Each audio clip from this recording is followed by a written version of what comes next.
Hello friends, welcome to my channel super સહેલિયા. Friends, તમને લગ્નમાં જવાનું ગમે?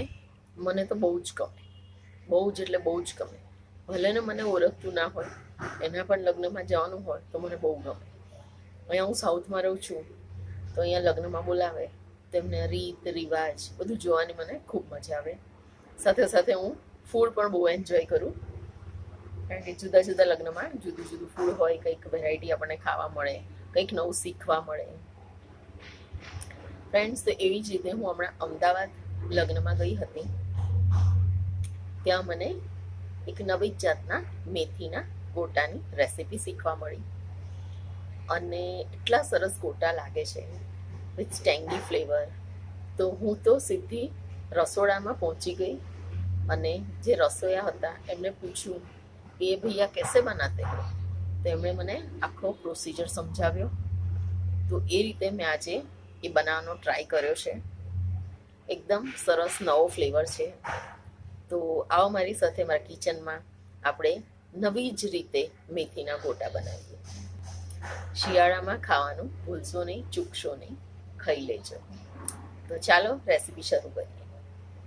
ફ્રેન્ડ્સ, શિયાળો આવે અને લીલી લીલી મેથીની ભાજી, લીલી પાલક, તાંદરદાની ભાજી ખાવાની ખૂબ મજા આવે.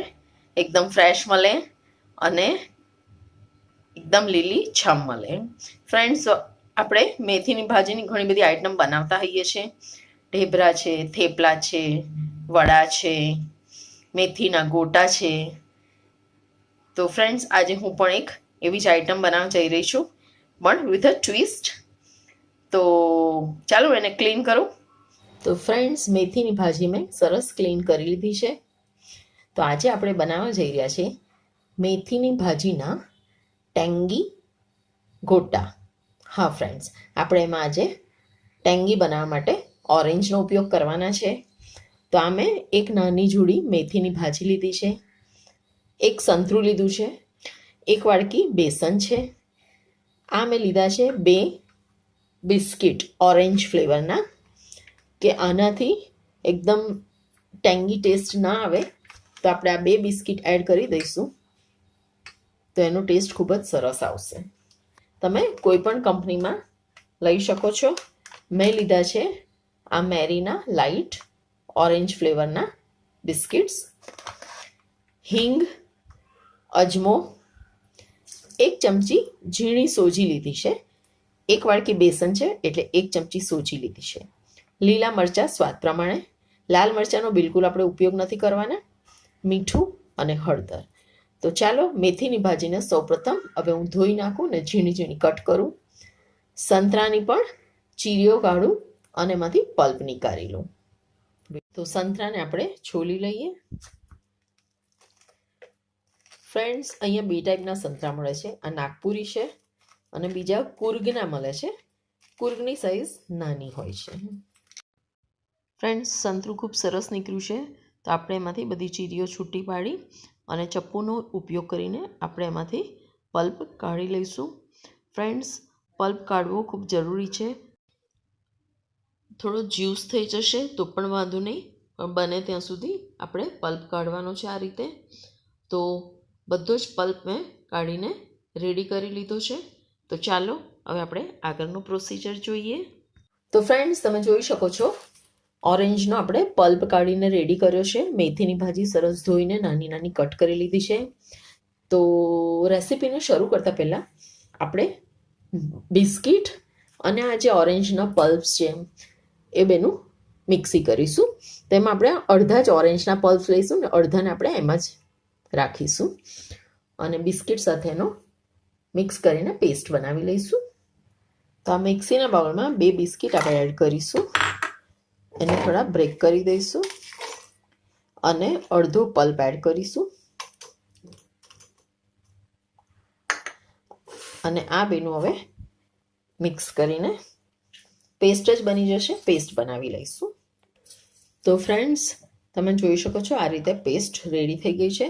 તો ચાલો હવે આપણે આગળનું પ્રોસિજર જોઈએ. તો એના માટે આપણે એક બાઉલ લઈશું. તો બાઉલમાં સૌપ્રથમ આપણે એડ કરીશું 1 વાડકી બેસન. એમાં આપણે એડ કરીશું ઓરેન્જના પલ્પ, એમાં આપણે એડ કરીશું લીલી મેથીની ભાજી, એમાં આપણે એડ કરીશું લીલા ઝીણા સમારેલા મરચાં તમે વધારે ઓછા કરી શકો છો. સાથે જ આપણે એડ કરીશું ચમચી જેટલી સોજી, એમાં આપણે એડ કરીશું હિંગ, હળદર અને મીઠું, એક નાની ચમચી જેટલો અજમો જેને આપણે હાથથી મેશ કરીને નાખીશું એટલે એનો ફ્લેવર આવે. લાસ્ટ બટ નોટ લીસ્ટ આપણે એમાં એડ કરવાનું છે આ ઓરેન્જનો પલ્પ.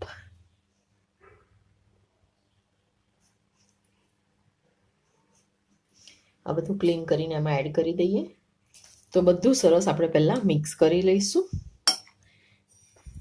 ફ્રેન્ડ્સ, આમાં આપણે કોઈ પણ પ્રકારનું બેકિંગ પાવડર કે બેકિંગ સોડા એડ કરવાની જરૂર નથી, કારણ કે આપણે આમાં એડ કર્યા છે બિસ્કિટ્સ. બિસ્કિટ્સમાં ઓલરેડી બનાવે ત્યારે બેકિંગ પાવડર એ લોકો એડ કરતા હોય છે. તો થોડું થોડું પાણી આપણે એડ કરતા જઈશું અને એને આપણે મિક્સ કરતા જઈશું. ફરી થોડું પાછું આપણે પાણી એડ કરીશું અને એને મિક્સ કરીને એક સરસ ગોટાનું બેટર રેડી કરીશું. આટલું મિક્સ કરી અને આપણે ચાખી જોવાનું રહેશે કે મીઠું અને મરચું બધું બરાબર છે અને આપણે જે ટેંગી ટોમેટોનો ટેસ્ટ જોઈએ છે એ છે કે નહીં. ના હોય તો થોડું ઓરેન્જ ફરી એડ કરી દેવું. તો ફ્રેન્ડ્સ, ટેંગી ઓરેન્જનો ટેસ્ટ તો આવે છે અને થોડા આપણે જે પલ્પ્સ એડ કર્યા છે એ પણ મોઢામાં દબાય છે તો ખૂબ ફ્લેવર સરસ આવે છે. તો આપણે એને લગભગ 5 મિનિટ રવા દઈએ અને પછી આપણે એને બનાવીએ. ફ્રેન્ડ્સ, 15 મિનિટ થઈ ગઈ છે. ચાલો આપણે એને જોઈએ અને બધું સરસ મિક્સ કરીએ. યાદ રાખજો કે આપણે આમાં સોડા નથી નાખ્યો, કારણ કે આપણે આમાં એડ કર્યા છે 2 બિસ્કિટ્સ. આપણે એના ગોટા મૂકવાનું સ્ટાર્ટ કરીએ. મેં તેલ ગરમ કરવા મૂકી દીધું છે. તો ફ્રેન્ડ્સ, તેલ ગરમ થઈ ગયું છે. આપણે તીખા તમતમતા મેથીના ગોટા આમાં ફ્રાય કરીશું. ફ્રેન્ડ્સ, આ ગોટા તરાય છે ને પછી આપણે જ્યારે ખાઈએ અને ઓરેન્જનો પલ્પ જે દાંત નીચે કચરાઈને જ્યુસ છૂટે છે ત્યારે ઓહો, આ ગોટા લીલા મરચાં અંદર હોય છે એની સાથે એટલા સરસ લાગે છે. ફ્રેન્ડ્સ, એકવાર અચૂક ટ્રાય કરજો. મેં તો બનાવ્યા, તમે પણ એકવાર જરૂરથી બનાવજો. આપણે એને ધીરા તાપે જ તળીશું. તેલ ખૂબ જ ઓછું મૂકું છું અને એમાં જ હું તળું છું. વધેલું તેલ હું ઝાડમાં નાખી દઉં છું. તો ચાલો આપણે એને થોડાક હલાવીએ અને ધીરા તાપે થોડા થવા દઈએ. તો ચાલો થોડા હવે આપણે એને પલટાઈએ જેથી એક બાજુ એકદમ ડાર્ક ના થઈ જાય. ગોલ્ડન બ્રાઉન થાય ત્યાં સુધી આપણે તળીશું. આ બધો જ પ્રોસિજર આપણે ધીરા તાપે જ કરીશું. ફ્રેન્ડ્સ, રસોઈયા કેટલું બધું નવું શોધે છે ત્યારે તેમનો બિઝનેસ ચાલતો હોય છે. હું હમણાં લગ્નમાં ગઈ, ત્યાં જ મેં ચાખ્યા અને હું રસોડે જઈને રસોઈયાને પૂછી આવી કે ઓરેન્જ ફ્લેવર માટે તમે આમાં શું એડ કર્યું છે. तो एमणे मने एवं कहूं कि बिस्किट ऐड कर सकते हो, ऑरेंज पल्प तो ऐड करना ही है, अगर वो दोनों नहीं है तो आपको ऐड करना है ऑरेंज फ्लेवर का पाउडर आता है, वो भी ऐड कर सकते हो. तो मने श्योर लागे छे कि एमणे थोड़ो पाउडर तो त्यां ऐड कर्यो ज हशे. टेंगी ऑरेंज करीने पाउडर आवे छे. तो फ्रेंड्स, सरस गोल्डन ब्राउन थई गया छे. આપણે એને હવે કાઢી લઈએ અને ગરમ ગરમ આપણે એને સર્વ કરીએ.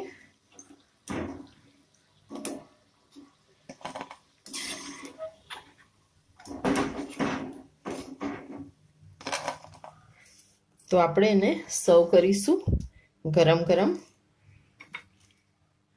એક પ્લેટમાં અને સાથે આપણે સર્વ કરીશું ઘરનું તાજું દહીં. ફ્રેન્ડ્સ, ત્યાં અમને દહીં સાથે જ સર્વ કર્યા હતા, પણ એ દહીં એમણે થોડુંક સ્વીટ બનાવ્યું હતું. હું નેચરલ કર્ડ સાથે જ એને સર્વ કરું છું. ફ્રેન્ડ્સ, તો ગરમ ગરમ મેથીના ગોટા વિથ ઓરેન્જ ટેંગી ફ્લેવર ના ગોટા રેડી છે.